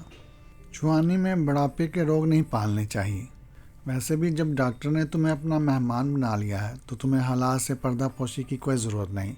میرا مشورہ ہے کہ تم آج ہی بلکہ ابھی اپنے چہرے سے اس جاٹ جنکار کو دور کر دو۔ میں روبی کو بلاتا ہوں، وہ تمہاری میزبانی کے فرائض بخوبی انجام دے سکے گی۔ ڈاکٹر نے روبی کا نام لے کر اسے اندر آنے کی ہدایت کی۔ دوسرے ہی لمحے بائیں جانب کا دروازہ کھلا اور ایک خوبصورت لڑکی کمرے میں داخل ہوئی۔ لباس کے اعتبار سے وہ مغربی ہی تھی، لیکن اس کے خد و خال اور اس کے جسمانی نشیب و فراز میں مشرقیت کوٹ کوٹ کر بھری ہوئی تھی۔ جب میں روپ نگر میں تھا تو سریتا اور منورما میری دلجوئی پر تعینات کی گئی تھی۔ منوہر داس کی ایک سے ایک حسین پجارن اور دیوداسیاں موجود تھیں، لیکن روبی ان سب سے دلکش اور خوبصورت تھی۔ اس کے جسم کا گداز جن سے مخالف کو دیوانہ کر دینے کے لیے کافی تھا۔ اس کے گالوں کی سرخی اور نگاہوں کی مستی تمام تر حشر سمانیوں کے ساتھ توبہ شکن تھی۔ اس کا نام روبی کے بجائے نیلم، زمرد یا پکھراج ہونا چاہیے تھا۔ قدرت نے اس ہیرے کو تراشنے میں غالباً اپنی تمام تر صناعی کو استعمال کر دیا تھا۔ میں نے روبی کو دیکھا تو دیکھتا رہ گیا۔ اس نے ایک نظر مجھ پر ڈالی، پھر پھولوں سے لدی ہوئی شاخ کی طرح لچکتی بل کھاتی ڈاکٹر کے سامنے رک گئی۔ خوشبو کا ایک لطیف چونکا اس کے جسم سے پھوٹ رہا تھا اور پورے ماحول کو معطر کر رہا تھا۔ روبی، ڈاکٹر نے لڑکی کو مخاطب کیا، ان سے ملو، یہ ہمارے نئے مہمان ہیں، مسٹر اجیت، بڑی خوبیوں کے مالک ہیں، اس لیے میں ان کو تمہارے سپرد کر رہا ہوں، اور اس تاکید کے ساتھ کہ مسٹر اجیت کو کوئی شکایت نہ ہونے پائے۔ اب مطمئن ہے ڈاکٹر، میں اپنے فرائض کو سمجھتی ہوں۔ روبی کی مترنم آواز میں گھنگروں کی جھنکار تھی۔ میں چاہتا ہوں کہ تم مسٹر اجیت کو آج ہی ان کے اصل روپ میں لے آؤ، ڈاکٹر نے مسکراتے ہوئے کہا۔ آپ مطمئن ہیں ڈاکٹر، میں اپنے فرائض کو سمجھتی ہوں۔ روبی کی مترنم آواز میں گھنگروں کی جھنکار تھی۔ میں چاہتا ہوں کہ تم مسٹر اجیت کو آج ہی ان کے اصلی روپ میں لے آؤ، ڈاکٹر نے مسکراتے ہوئے کہا۔ جب تک تمہیں میری طرف سے کوئی دوسری ہدایت نہ ملے، تم خود کو انہی کے لیے محسوس سمجھو۔ جو حکم ڈاکٹر، روبی نے تعظیماً جھکتے ہوئے جواب دیا، پھر پلٹ کر میرے قریب آئی اور بڑے ادب سے بولی، آئیے مسٹر اجیت۔ میں نے کوئی جواب نہیں دیا۔ اس کی آنکھوں کے سحر نے جیسے مجھے مسحور کر دیا ہو۔ خاموشی سے اٹھ کھڑا ہوا تو ڈاکٹر کی آواز میرے کانوں میں گونجی، مسٹر اجیت، کیا میں امید رکھوں کہ تم میری توقعات پر پورا اترو گے؟ ڈاکٹر کا لہجہ معنی خیز تھا۔ اس نے روبی کی موجودگی میں کھل کر مجھے کوئی تنبیہ نہیں کی تھی، لیکن میں اس کا مفہوم سمجھ گیا تھا۔ مطمئن رہیے ڈاکٹر، میں نے سنجیدگی سے جواب دیا۔ آپ نے میرے ساتھ جو مہربانی کی ہے، میں اسے کبھی فراموش نہیں کروں گا۔ اس عمارت کے اندر تم کو ہر بات کی مکمل آزادی ہوگی، تم سے کسی قسم کی کوئی باز پرس نہیں ہوگی، لیکن میں آپ کا اشارہ سمجھ رہا ہوں ڈاکٹر، میں نے جلدی سے کہا۔ میری بھرپور کوشش یہی ہوگی کہ خود کو حالات کے نئے سانچے میں ڈال لوں۔ میں نے اپنی توجہ روبی کی طرف مبذول کر لی اور اس کے ساتھ کمرے سے باہر آ گیا۔ میں ڈرتے ڈرتے قد آدم آئینے کے سامنے گیا تو خود اپنا حلیہ دیکھ کر ششدر رہ گیا۔ مجھے اپنی بینائی پر شبہ ہونے لگا۔ میں خود اپنے آپ کو شناخت کرتے ہوئے ہچکچا رہا تھا۔ میرے چہرے کی رنگت، داڑھی اور مونچھیں صاف ہونے کے بعد کچھ زیادہ ہی نکھر آئی تھی۔ سر پر انگریزی فیشن کے بال نظر آ رہے تھے اور جسم پر قیمتی سوٹ تھا۔ روبی نے پوری توجہ سے میرا حلیہ تبدیل کیا تھا۔ وہ مجھے اس کمرے میں لے آئی تھی جو میرے لیے محسوس تھا۔ یہاں میرے لیے دنیا کی ہر آسائش موجود تھی۔ روزمرہ کے استعمال کی تمام چیزیں موجود تھیں۔ الماری میں میری ناپ کے لباس بھی بھرے ہوئے تھے۔ جو سوٹ اس وقت میرے جسم پر تھا، اس کا انتخاب خود روبی نے کیا تھا۔ اس نے میرے بالوں کو سنوارا تھا اور پھر آئینے کے سامنے کھڑا کر دیا تھا۔ مسٹر اجیت، اچانک میری سماعت سے روبی کی مترنم آواز ٹکرائی، کیا آپ کو میری محنت میں کہیں کوئی کمی نظر آ رہی ہے؟ نہیں، قطعی نہیں، میں نے چونک کر اسے دیکھا اور مسکراتے ہوئے بولا، تم نے مجھے اتنا بدل دیا ہے کہ مجھے خود اپنی آنکھوں پر شبہ ہو رہا ہے۔ مجھے خوشی ہوئی کہ میری محنت رائے گاہ نہیں گئی۔ روبی نے پہلی بار مجھے شوخ نگاہوں سے دیکھا۔ میرے لیے اب کیا حکم ہے؟ میں نے اس کی نگاہوں کے سحر سے بچنے کے لیے سنجیدگی اختیار کرتے ہوئے پوچھا۔ حکم؟ روبی نے حیرت سے کہا، آپ شاید بھول رہے ہیں کہ ڈاکٹر نے آپ کو ہر بات کی مکمل آزادی دی ہے اور مجھے آپ کی خدمت پر مامور کیا گیا ہے۔ روبی کو متحیر دیکھ کر میں نے فوراً ہی کوئی پینترا نہیں بدلا۔ حالات کی ستم ظریفی نے غالباً ابھی تک میرے اعصاب سے اپنا تسلط ختم نہیں کیا تھا۔ میں نے دل ہی دل میں خود کو سرزنش کی۔ روح کے مشورے پر میں نے نئی صورتحال سے مکمل مفاہمت کا ارادہ کر لیا تھا، لیکن ایک خوبصورت عورت کے سامنے مجھے اپنی شخصیت اور مردانگی کا لحاظ رکھنا چاہیے تھا۔ میں نے خود کو سنبھالتے ہوئے کہا، کیا یہ مناسب نہ ہوگا کہ میں ڈاکٹر سے چند لمحوں کے لیے مل لوں؟ آپ چاہیں تو میں ڈاکٹر کو آپ کے ارادے سے آگاہ کر سکتی ہوں، روبی نے نہایت ادب سے جواب دیا۔ ٹھیک ہے، تم ڈاکٹر تک میرا پیغام پہنچا دو۔ روبی نے اس بات میں سر کو جنبش دی اور کمرے سے نکل گئی۔ 10 منٹ بعد مجھے ڈاکٹر گوش سے دوبارہ ملنے کا شرف حاصل ہوا، لیکن اس بار ہماری ملاقات اس کمرے میں نہیں ہوئی تھی جہاں ہم پہلی بار ملے تھے۔ یہ ڈاکٹر کی خواب گاہ تھی جہاں وہ ایک مسہری پر نیم دراز تھا۔ میں کمرے میں داخل ہوا تو ڈاکٹر نے مجھے غور سے دیکھا اور مسکراتے ہوئے کہا، میرے مشورے کو قبول کر کے تمہاری شخصیت ہاسی نکھر گئی ہے۔ میں نے کہا تھا ڈاکٹر کہ خود کو نئے سانچے میں ڈالنے کی کوشش کروں گا، میں نے ٹھوس لہجے میں جواب دیا۔ اسی میں تمہاری بہتری ہے مسٹر اجیت، ڈاکٹر نے اسپاٹ لہجے میں کہا، پھر دوستانہ انداز اختیار کرتے ہوئے بولا، تم ہمارے کہنے پر چلو گے تو اپنے ماضی کو فراموش کر دو گے۔ تم نے اب تک جو قوتیں حاصل کی تھیں وہ سب عارضی اور بیکار تھیں۔ ہم تمہیں ایسی قوتوں کا مالک بنا دیں گے کہ تم ناقابل تسخیر ہو جاؤ گے، لیکن وفاداری شرط ہے، کیا سمجھے؟ ڈاکٹر، کیا میں آپ سے کچھ دریافت کر سکتا ہوں؟ میں نے ہمت سے کام لیتے ہوئے کہا۔ مجھے معلوم ہے تم کیا پوچھو گے، ڈاکٹر مسکرانے لگا۔ تمہارے ذہن میں جو سوالات کل بلا رہے ہیں مجھے ان کا اندازہ ہے، مگر ابھی ان باتوں کا وقت نہیں آیا۔ فی الحال تم چند روز آرام کرو، پھر ہم نئے سرے سے تمہاری تربیت کریں گے، تمہیں ایسی قوتوں سے روشناس کرائیں گے جن کا تم تصور بھی نہیں کر سکتے۔ ایک بات ہمیشہ یاد رکھنا، باس ایسے لوگوں سے کوئی رعایت نہیں کرتا جو تنظیم سے غداری کا سنگین جرم کرتے ہیں۔ آپ کی تنظیم میں میری کیا حیثیت ہوگی؟ میں نے ڈاکٹر کو خریدنا شروع کیا۔ یہ تمہارے اپنے اوپر منحصر ہے۔ اگر تم ہمارے امتحان میں کامیاب ہوتے رہے تو تمہاری حیثیت دوستوں جیسی ہوگی۔ میرا خیال ہے کہ باس نے میرا انتخاب کچھ سوچ سمجھ کر ہی کیا ہوگا۔ کیا مطلب؟ ڈاکٹر تیزی سے اٹھ بیٹھا۔ کیا میں یہ سمجھوں کہ تم مجھے اپنی اہمیت کا احساس دلانا چاہتے ہو؟ آپ غلط سمجھے ڈاکٹر، میں نے جلدی سے وضاحت کی۔ میرا مقصد یہ تھا کہ باس کو میرے ماضی کے بارے میں تمام باتوں کا علم بخوبی ہوگا۔ اگر میں قابل اعتماد نہ ہوتا تو وہ میرا انتخاب کبھی نہ کرتا۔ ذہانت اور صاف کوئی اچھی بات ہے مسٹر اجیت، لیکن تمہیں باس کے سلسلے میں زیادہ محتاط ہو کر گفتگو کرنی ہوگی۔ میں آپ کے مشورے پر ضرور عمل کروں گا ڈاکٹر، لیکن اس کے ساتھ ساتھ میں بھی کچھ کہنا چاہتا ہوں۔ کہو، کیا بات ہے؟ میرے مذہب میں خودکشی کو حرام قرار دیا گیا ہے، میں نے نپے تلے الفاظ میں کہنا شروع کیا۔ بزدلی کی موت مرنا میرے اصول کے خلاف ہے، اس لیے میں صرف یہ درخواست کرنا چاہتا ہوں کہ میرے سلسلے میں کوئی آخری فیصلہ کرنے سے پہلے اگر میرے اصولوں کو سامنے رکھا جائے تو زیادہ مناسب ہوگا۔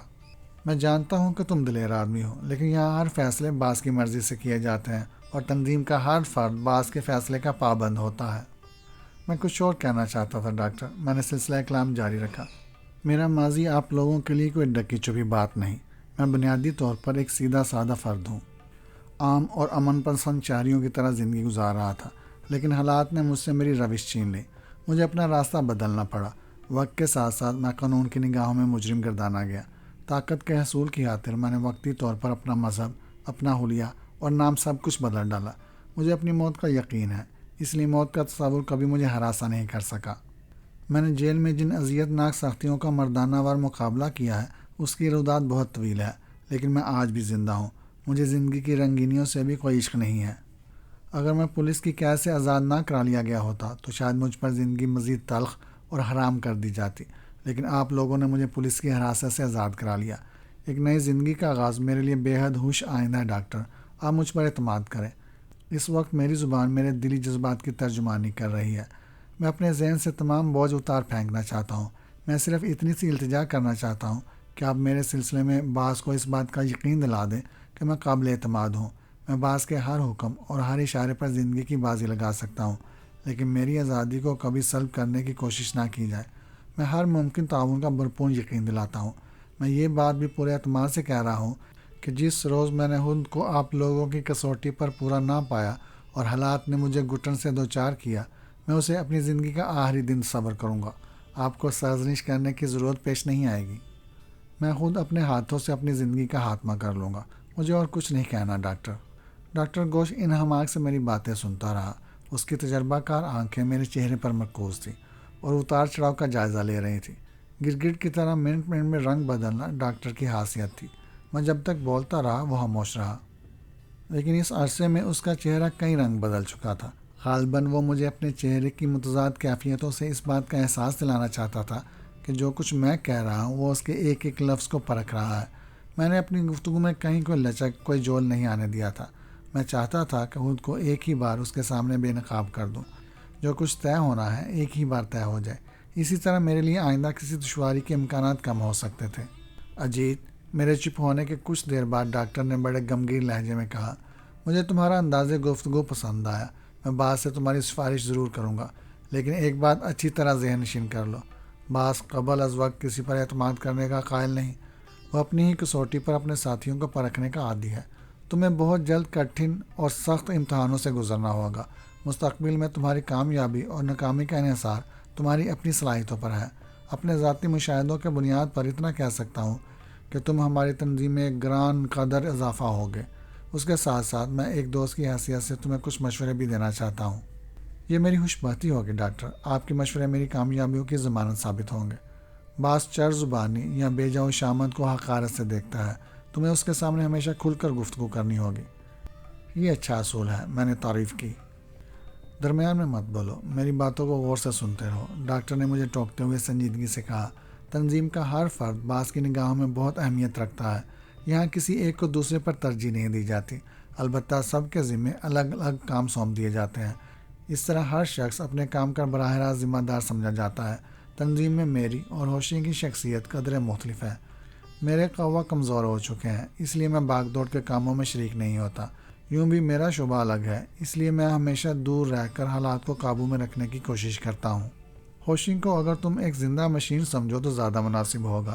وہ بے پناہ صلاحیتوں کا مالک ہے۔ بظاہر وہ ایک سیدھا سادہ شخص ہے، لیکن اس کا ظاہر اس کے باطن سے بالکل مختلف ہے۔ تم آہستہ آہستہ اس کی صلاحیتوں اور اس کی شخصیت کے خوفناک پہلوؤں سے واقف ہو جاؤ گے۔ میرا مشورہ ہے کہ ہوشنگ کے سلسلے میں زیادہ محتاط رہنا۔ باس اسے سب سے زیادہ قابل اعتماد سمجھتا ہے۔ میرا ذاتی مشاہدہ بھی یہی ہے کہ ہوشنگ ناقابل تصویر اور لازوال صلاحیتوں کا مالک ہے۔ ڈاکٹر بولتا رہا اور میں خاموش سنتا رہا۔ ہوشنگ کے علاوہ تم عنقریب تنظیم کے ایک اور اہم رکن ہنری مارتھر سے ملو گے۔ ہنری مارتھر کی حیثیت تنظیم میں باس کے نائب کی ہے۔ عام طور پر وہی سب کو کنٹرول کرتا ہے۔ اس کی شخصیت کے ہزاروں پہلو ہیں اور ہر پہلو میں سینکڑوں اسرار پوشیدہ ہیں۔ وہ آدھا پاکستانی اور آدھا انگریز ہے۔ اس کی پیدائش جنوبی ہندوستان میں ہوئی تھی۔ جوانی کا بیشتر حصہ اس نے بنگال میں گزارا۔ پھر اس نے اسے اپنی تنظیم میں شامل کر لیا تو وہ خود کو مغرب کا باشندہ سمجھنے لگا۔ اسی نسبت سے اس نے اپنا نام ہنری مارتھر رکھا ہے۔ وہ دنیا کے بیشتر پراسرار علوم کا ماہر ہے۔ مستر یوں سمجھ لو کہ سام کا کانٹا زندگی کی امید کر سکتا ہے، لیکن ہنری مارتھر جس کا دشمن ہو جائے اسے کوئی طاقت محفوظ نہیں رکھ سکتی۔ اس کے لیے فاصلوں کی بھی کوئی اہمیت نہیں۔ اس کی نگاہیں سمندر کی تہہ تک پہنچ سکتی ہیں۔ تمہیں ہنری مارتھر کے سامنے ہمیشہ اپنی زبان پر قابو رکھنا ہوگا۔ وہ دلوں کی گہرائی میں جھانک سکتا ہے، اس لیے اس کے سامنے اپنے دل میں کوئی غلط خیال لانے کی جرات نہ کرنا۔ ڈاکٹر جس انداز میں ہنری مارتھر کا تذکرہ کر رہا تھا، اس سے یہی ظاہر ہو رہا تھا کہ وہ بھی ہنری مارتھر سے حائف ہے۔ میں پوری توجہ سے ڈاکٹر کے مشوروں کو ذہن نشین کرتا رہا۔ اس نے مؤثر الفاظ میں تنظیم کے دوسرے لوگوں کا بھی ذکر کیا۔ پھر چند لمحے توقف کرنے کے بعد بولا، تم پہلے فرد ہو جسے میں نے اتنی جلدی اعتماد کے قابل سمجھ کر بہت کچھ بتا دیا ہے۔ ان باتوں کو صرف اپنی ذات تک محدود رکھنا۔ کسی دوسرے کے سامنے زبان کھولنے کی کوشش کرو گے تو تمہاری شخصیت مشکوک ہو جائے گی۔ میں آپ کے اعتماد کو کبھی ٹھیس نہیں پہنچاؤں گا ڈاکٹر، میں نے خلوص سے جواب دیا۔ ایک آخری بات اور ذہن نشین کر لو، تنظیم کے کسی فرد کو کبھی تنظیم کے بارے میں کریدنے کی کوشش مت کرنا۔ آپ مطمئن ہیں ڈاکٹر، آپ کے مشوروں کو کبھی نظر انداز نہیں کروں گا۔ روبی تمہیں کیسی لگی؟ اچانک ڈاکٹر نے ایک ایسا سوال کیا جس کی مجھے توقع نہیں تھی۔ میں سمجھا نہیں ڈاکٹر، میں نے وضاحت چاہی۔ ڈاکٹر نے معنی خیز انداز میں مسکراتے ہوئے کہا، تنظیم کی لڑکیاں تنظیم کے مردوں کی اہم ضرورت سمجھی جاتی ہیں۔ یہاں کسی خوبصورت اور نوجوان لڑکی کو اس سے زیادہ سمجھنے کی کوشش نہ کرنا۔ کیا باس کی طرف سے لڑکیوں کے سلسلے میں کوئی بندش نہیں ہے؟ میں نے دبی زبان میں پوچھا۔ بندش اور ضرورت میں بڑا فرق ہے میرے دوست، ڈاکٹر بے تکلفی سے بولا۔ جہاں تک ضروریات پورا کرنے کا تعلق ہے، تنظیم کے ہر فرد کو مکمل آزادی ہے۔ البتہ یہاں کسی کو کسی کے لیے محسوس نہیں سمجھا جاتا، بشرط یہ کہ اوپر سے ایسا کوئی حکم نہ دیا جائے۔ میری تربیت کا آغاز کب ہوگا؟ فی الحال صرف عیش کرو۔ روبی ہاسی جاندار لڑکی ہے، جب تربیت کا وقت آئے گا تو تمہیں آگاہ کر دیا جائے گا۔ ڈاکٹر کا لہجہ بدستور دوستانہ تھا۔ میں ایک بار پھر آپ کا شکریہ ادا کرتا ہوں ڈاکٹر کہ آپ نے مجھے اعتماد کے قابل سمجھا، میں نے بے حد سنجیدگی سے کہا۔ میں آپ کو یقین دلاتا ہوں کہ مرتے دم تک آپ کا وفادار رہوں گا اور آپ کے احسانوں کو کبھی فراموش نہیں کروں گا۔ میں ڈاکٹر سے اجازت لے کر اس کی خوابگاہ سے باہر آ گیا۔ مجھے پولیس کی قید سے رہائی ملے 1 ہفتہ گزر گیا تھا۔ میں جس عمارت میں تھا اس کی 4 دیواری میں مجھے مکمل آزادی حاصل تھی۔ کوئی بندش یا کسی قسم کی روک ٹوک نہیں تھی۔ مجھے ہر قسم کی آسائش اور آرام میسر تھا۔ میری خدمت پر روبی جیسی حسین اور گداز جسم والی لڑکی مامور کی گئی تھی۔ ڈاکٹر نے تنظیم میں خوبصورت لڑکیوں کی موجودگی کا مقصد مجھے سمجھا دیا تھا، لیکن میں نے ابھی تک حد سے تجاوز نہیں کیا تھا۔ اس دوران میں میری ملاقات ڈاکٹر گھوش اور ہوشنگ سے بھی ہوئی تھی۔ ڈاکٹر کی باتوں سے میں نے یہی نتیجہ اخذ کیا تھا کہ وہ مجھ پر مہربان ہے، لیکن ہوشنگ ابھی تک مجھ سے کھل کر نہیں ملا تھا۔ میں نے اسے کریدنے کی کوشش بھی نہیں کی تھی۔ حالات کا تقاضا تھا کہ جب تک تنظیم کے دوسرے افراد مجھ سے بے تکلف نہ ہو جائیں، میں خود کو لیے دیے رکھوں۔ دن بھر میں اپنی خوابگاہ میں رہتا، ڈاکٹر گھوش کے پاس چلا جاتا تھا۔ روبی ہر وقت میری خدمت کی طاق میں رہتی تھی۔ میں نے اس سے خاصی بے تکلفی پیدا کر لی تھی، لیکن رات میں جب وہ میرے قریب آتی تو میں کسی نہ کسی بہانے سے ٹال دیتا تھا یا کمرے سے باہر چلا جاتا تھا۔ 8ویں روز میری تربیت کا آغاز بھی ہو گیا۔ عمارت کا وہ حصہ ابھی تک میری نظروں میں نہیں آیا تھا، اس لیے جب ہوشنگ مجھے وہاں لے گیا تو میں اس تربیت گاہ کو دیکھ کر دنگ رہ گیا۔ تربیت گاہ جدید سامان سے لیس تھی۔ یہاں میں نے ان لوگوں کو بھی دیکھا جنہوں نے مجھے گاڑی سے اتارنے سے قبل پولیس والوں کو اٹھایا تھا۔ ہوشنگ نے تربیت گاہ میں موجود تمام افراد سے باری باری میرا تعارف کرایا، پھر مجھے تربیت گاہ کے نگران کے حوالے کر کے واپس چلا گیا۔ یہ وہی جاپانی نژاد شخص تھا جسے میں نے عمارت میں سب سے پہلے دیکھا تھا۔ ہوشنگ نے مجھے اس کا نام جم وانگ بتایا تھا۔ تربیت گاہ کے نئے ماحول اور نئے چہروں کے درمیان مجھے کچھ اجنبیت کا احساس ہو رہا تھا، لیکن جم وانگ نے اس احساس کو زیادہ دیر برقرار نہیں رہنے دیا۔ تربیت گاہ کے دوسرے افراد بھی 2-3 روز میں اس طرح گل مل گئے جیسے ہمارے درمیان برسوں سے گہری شناسائی ہو۔ شروع میں مجھے مختلف اقسام کی ورزشوں تک محدود رکھا گیا، پھر جوڈو اور کراٹے کی تربیت شروع ہوئی۔ اس میدان میں نے نمایاں دلچسپی کا اظہار کیا تو جم وانگ نے خاص طور سے اس فن میں میری رہنمائی شروع کر دی۔ اس نے بہت جلد مجھے اس فن کے بیشتر پہلوؤں سے روشناس کرا دیا۔ تربیت کے دوران میں مقابلے ہوتے رہے۔ جم وانگ نے جوڈو کراٹے کے فن میں مجھے ایسا طاق کر دیا کہ میں باقی لوگوں پر بھاری پڑنے لگا۔ اس کے بعد نشانہ بازی کی مشقیں ہوئی۔ میں نے اس میدان میں بھی حیرت انگیز طور پر نمایاں کامیابی حاصل کی تھی۔ تربیت کے دوران مجھے کئی دوسرے فن بھی سیکھنے پڑے، جن میں شمشیر زنی، تیراکی، نشانہ بازی، دیسی دیسی کشتی، فری سٹائل فائٹنگ اور جمناسٹک سے لے کر جدید آتشی اسلحے کے استعمال تک سبھی کچھ شامل تھا۔ تربیت کی یہ مدت تقریباً 1.5 ماہ تک جاری رہی۔ اسی دوران مجھے زیادہ تر جوڈو اور کراٹے سے دلچسپی رہی۔ تربیت گاہ کے دوسرے افراد کو تعجب تھا کہ میں نے اتنی جلدی سب کچھ کیسے سیکھ لیا۔ ایک روز جم وانگ نے میری پیٹھ تھپکتے ہوئے کہا، اجیت، تم نے جو نمایاں کامیابی حاصل کی ہے مجھے اس پر خوشی ہے اور حیرت بھی ہے۔ سب کچھ تمہاری مہربانیوں کا نتیجہ ہے مسٹر جم، میں نے سادگی سے جواب دیا۔ نہیں، اس نے تردد کرتے ہوئے کہا، اس میں تمہاری صلاحیتوں کو بڑا دخل ہے۔ اکثر میں یہ بھی سوچتا ہوں کہ کہیں تمہارے اندر کسی برے فائٹر کی روح تو نہیں چھپی ہوئی ہے۔ میں جم وانگ کی بات سن کر چونکا۔ مجھے روح کا خیال آ گیا۔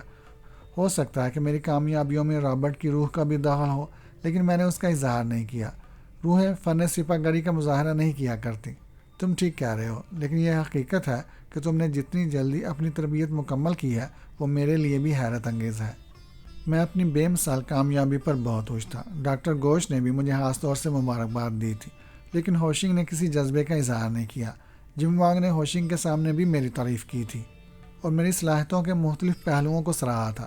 ہوشنگ خاموشی سے سب کچھ سنتا رہا، پھر اس نے مجھے گہری نظروں سے گھورتے ہوئے کہا، تربیت کا اصل راز اس وقت کھلتا ہے مسٹر اجیت جب انسان دشمنوں کی صف میں گر جاتا ہے۔ حالات پر منحصر ہے مسٹر ہوشنگ، میں نے سنجیدگی سے کہا، وقت آنے پر آپ کو اس کا اندازہ بھی ہو جائے گا۔ گڈ۔ اچانک ہوشنگ کی آنکھیں چمک اٹھی۔ مجھے تمہاری بات پسند آئی، لیکن کسی امتحان سے گزرے بغیر تمہیں خود پر اتنا گمنڈ نہیں کرنا چاہیے۔ خود اعتمادی بڑی چیز ہے، میں نے برجستہ کہا، ہار جیت تو اتفاق ہی سمجھو۔ اوہ، ہوشنگ نے پھنکارتے ہوئے کہا، میرے ساتھ آؤ۔ ہوشنگ سے میری گفتگو تربیت گاہ کے باہر ایک کمرے میں ہو رہی تھی، لیکن وہ مجھے ساتھ چلنے کا حکم دے کر تربیت گاہ کی جانب قدم اٹھانے لگا۔ اس کے تیور خطرناک نظر آ رہے تھے۔ میں نے وضاحتی نظروں سے جم وانگ کی طرف دیکھا تو اس نے کندھے اچکائے۔ ہوشنگ کا انداز اس کی سمجھ میں بھی نہیں آیا تھا، لیکن تربیت گاہ میں پہنچ کر جب ہوشنگ نے اپنا لباس تبدیل کیا تو میرے علاوہ جم وانگ کی آنکھوں میں بھی الجھن اور بے چینی کے تاثرات ابھر آئے۔ ابھی میں حالات کو سمجھنے کی کوشش کر رہا تھا کہ ہوشنگ کی سرد آواز میں اس بات سے ٹکرائی، مسٹر اجیت، کپڑے تبدیل کر کے رنگ میں آ جاؤ، میں تمہاری خود اعتمادی کا امتحان لینا چاہتا ہوں۔ ڈاکٹر گھوش نے مجھے ہوشنگ کی صلاحیتوں کے بارے میں جو کچھ بتایا تھا اس کے پیش نظر میرا اس سے مقابلے کے لیے مادہ ہونا مناسب نہیں تھا، مگر مظہر کی کوئی صورت نہیں تھی۔ مجبوراً میں نے ڈریسنگ روم میں جا کر کپڑے تبدیل کیے اور رنگ میں آ گیا۔ ہوشنگ نے ایک فائٹر کے انداز میں آگے بڑھ کر مجھ سے ہاتھ ملایا اور میری آنکھوں میں آنکھیں ڈال کر معنی خیز لہجے میں بولا، مسٹر اجیت، کیا یہ مناسب نہ ہوگا کہ ہمارے درمیان جو مقابلہ ہو وہ فیصلہ کن ہو؟ میں اس کے لیے تیار نہیں ہوں جناب، میں نے کچھ سوچتے ہوئے نرمی سے جواب دیا۔ کیوں؟ کیا تمہیں اب اپنی خود اعتمادی پر اعتبار نہیں رہا؟ ہوشنگ نے تضحیک امیز لہجے میں کہا، میں نے تنظیم سے وفاداری کا عہد کیا ہے مسٹر ہوشنگ، میں نے ٹھوس لہجہ اختیار کیا۔ آپ میرے محسن بھی ہیں اور محسنوں پر ہاتھ اٹھانا میرے اصول کے خلاف ہے۔ البتہ اگر آپ چاہتے ہیں تو میری صلاحیتوں کا آزما لیجیے، میں صرف دفاع کرتا رہوں گا، حملہ نہیں کروں گا۔ ٹھیک ہے، آؤ۔ ہمارے درمیان مقابلہ شروع ہو گیا۔ ہوشنگ بلا شبہ انتہائی پھرتیلا اور چلاک فائٹر ثابت ہو رہا تھا۔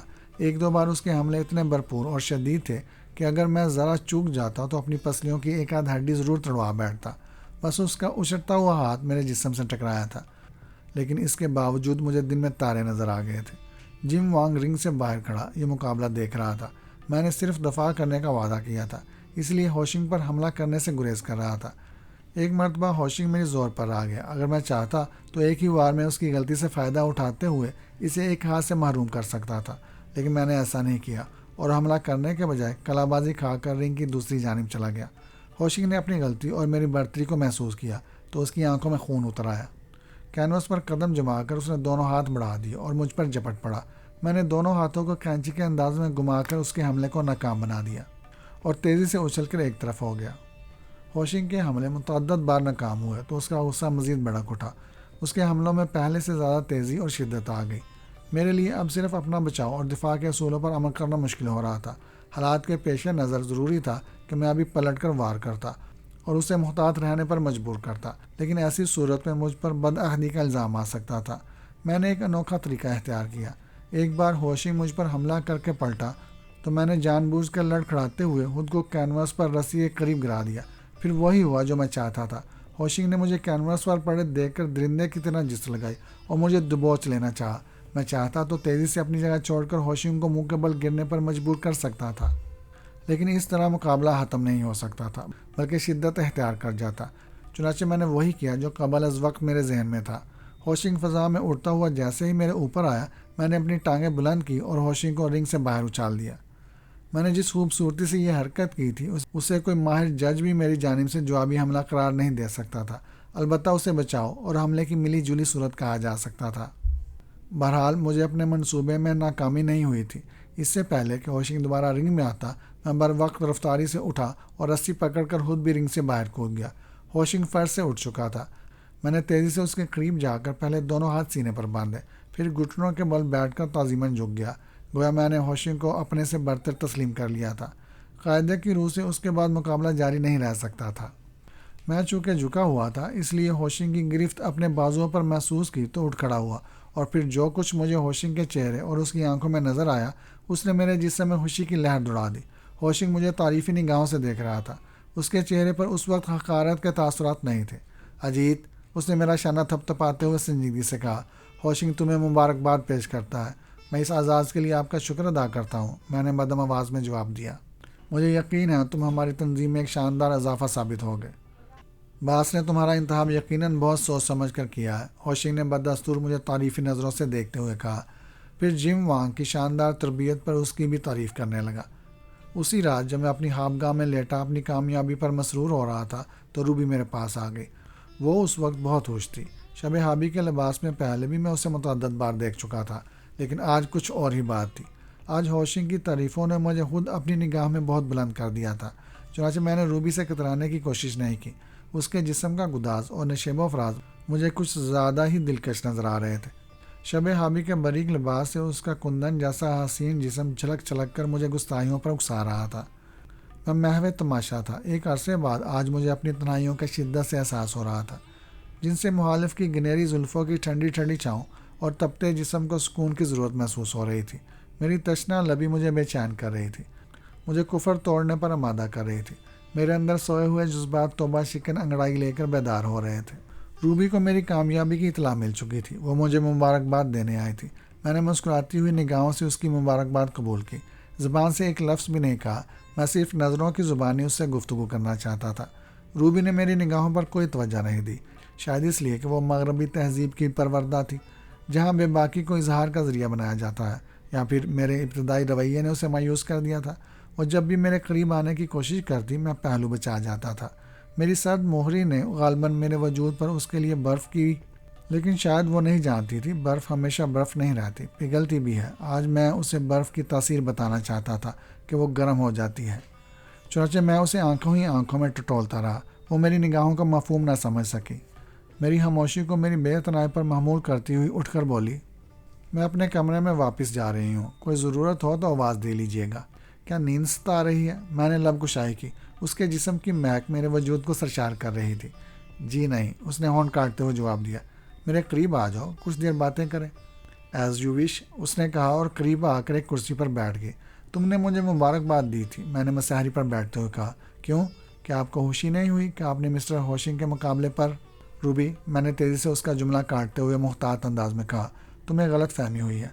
مسٹر ہوشنگ نے محض میری حوصلہ افزائی کی خاطر مجھے طرح دی تھی، ورنہ اگر وہ چاہتے تو آسانی سے زیر کر سکتے تھے۔ ویسے بھی میں مسٹر ہوشنگ کو اپنا محسن سمجھتا ہوں۔ کیا یہ بھی غلط ہے کہ آپ نے اپنی تربیت حیرت انگیز طور پر بہت جلد مکمل کر لی ہے؟ وہ مجھے معنی خیز نگاہوں سے گورنے لگی۔ یہ درست ہے کہ میری ذاتی صلاحیتوں نے مجھے بہت جلد کامیابی سے ہمکنار کر دیا ہے۔ میں نے مسٹر جم وانگ کو ڈاکٹر سے گفتگو کرتے سنا تھا، روبی بولی۔ وہ آپ کی بہت تعریف کر رہے تھے۔ میں مسٹر وانگ کا بھی شکر گزار ہوں، انہوں نے مجھ پر خاص توجہ دی تھی۔ میرا خیال ہے کہ اب آپ کو تنظیم کے کسی اہم کام پر لگا دیا جائے گا۔ شاید، میں نے روبی کی سحر انگیز آنکھوں میں جھانکتے ہوئے کہا، لیکن ابھی میری تربیت کا ایک شعبہ باقی ہے۔ وہ کون سا؟ روبی میری نگاہوں کا مفہوم نہ سمجھ سکی۔ وہ شعبہ تم ہو روبی، میں نے اس کا ہاتھ اپنے ہاتھ میں لیتے ہوئے کہا۔ میرے ہاتھوں کا لمس میرے دل کی زبان بن گیا۔ وہ بات جو میری نگاہیں روبی کو نہ سمجھا سکی تھی، میری جسم کی تپش نے اسے سمجھا دی۔ اس کی آنکھوں میں مستی کے جام چھلکنے لگے، اس کے دل کی دھڑکن تیز ہو گئی تو سینے کا تموج بھی گنگنانے لگا۔ آپ شاید مذاق کر رہے ہیں، اس نے ہموار بھری نظروں سے مجھے چٹولنے کی کوشش کی۔ میں نے کوئی جواب نہیں دیا، بلکہ آہستہ سے اسے گھسیٹ کر اپنی آغوش میں لے لیا۔ اس کا قرب قیامت خیز تھا۔ اس کے تپتے ہوئے جسم کی گرمی اور سانسوں کی مہک مجھے مدہوش کر رہی تھی۔ میں نے زلفیں پریشان کو اس کے چہرے سے ہٹاتے ہوئے سرگوشی کی۔ روبی، کیا حکم دینا چاہتے ہیں آپ؟ اس کی آواز لڑکھڑا رہی تھی۔ اگر میں کوئی گستاخی کر بیٹھوں تو، میں نے اپنی باہوں کا حصار تنگ کرتے ہوئے کہا۔ جب مجھے آپ کی خدمت پر مامور کیا گیا ہے، آپ کو ہر بات کا اختیار ہے۔ اس نے اپنے گلابی رخساروں کو میرے گال پر ملتے ہوئے جذباتی انداز میں جواب دیا۔ وہ تیزی سے پگھل رہی تھی، اس کی سانسوں کا الجھنا میرے جذبات کو بھڑکا رہا تھا۔ اس کے دل کی دھڑکن اس کے نشیب و فراز کے ذریعے میرے وجود کو گرما رہی تھی۔ میں نے آہستہ سے اسے کچھ اور قریب کر لیا۔ میں تمہیں محبت سے تصویر کرنا چاہتا ہوں، میں نے اس کے لبوں کی تھوڑی سی سرخی چراتے ہوئے سرگوشی کی۔ میں پاگل ہو جاؤں گی اجیت، روبی نے بےہودی کی زبان اختیار کی۔ آج تک جس نے بھی مجھے تصویر کیا ہے، قوت اور درندگی سے تصویر کیا ہے۔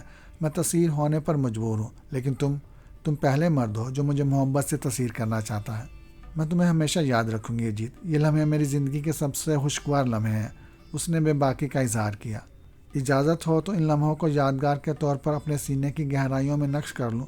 میں اسے اپنی زندگی کا ایک گراں قدر انعام سمجھ کر قبول کر لوں گی، وہ میرے سینے کی گہرائی میں پناہ لیتے ہوئے بولی۔ روبی، کیا یہ ممکن نہیں کہ تم صرف میرے لیے محسوس کر دی جاؤ؟ کل کیا ہوگا یہ کوئی نہیں جانتا، یک لخت وہ تڑپ کر بولی۔ یہاں کوئی لڑکی کسی کے لیے محسوس نہیں کی جاتی۔ اجیت، ایسی باتیں کر کے میری روح کے زخموں کو مت کرے دو۔ جو لمحے خوشگوار گزر جائیں وہی زندگی کا سرمایہ کہلاتے ہیں۔ وہ میرے وجود میں مدغم ہو جانے کے لیے بے اختیار مجھ سے لپٹ گئی۔ میرے حلق میں کانٹے چبھ رہے تھے۔ ایک عرصے بعد مجھے روبی کی شکل میں ارغوانی شراب کا لبریز جام میسر آیا تھا۔ میں نے دونوں ہاتھوں سے اس جام کو جکڑ لیا اور اپنی تشنگی دور کرنے لگا۔ یہ کہانی ابھی جاری ہے۔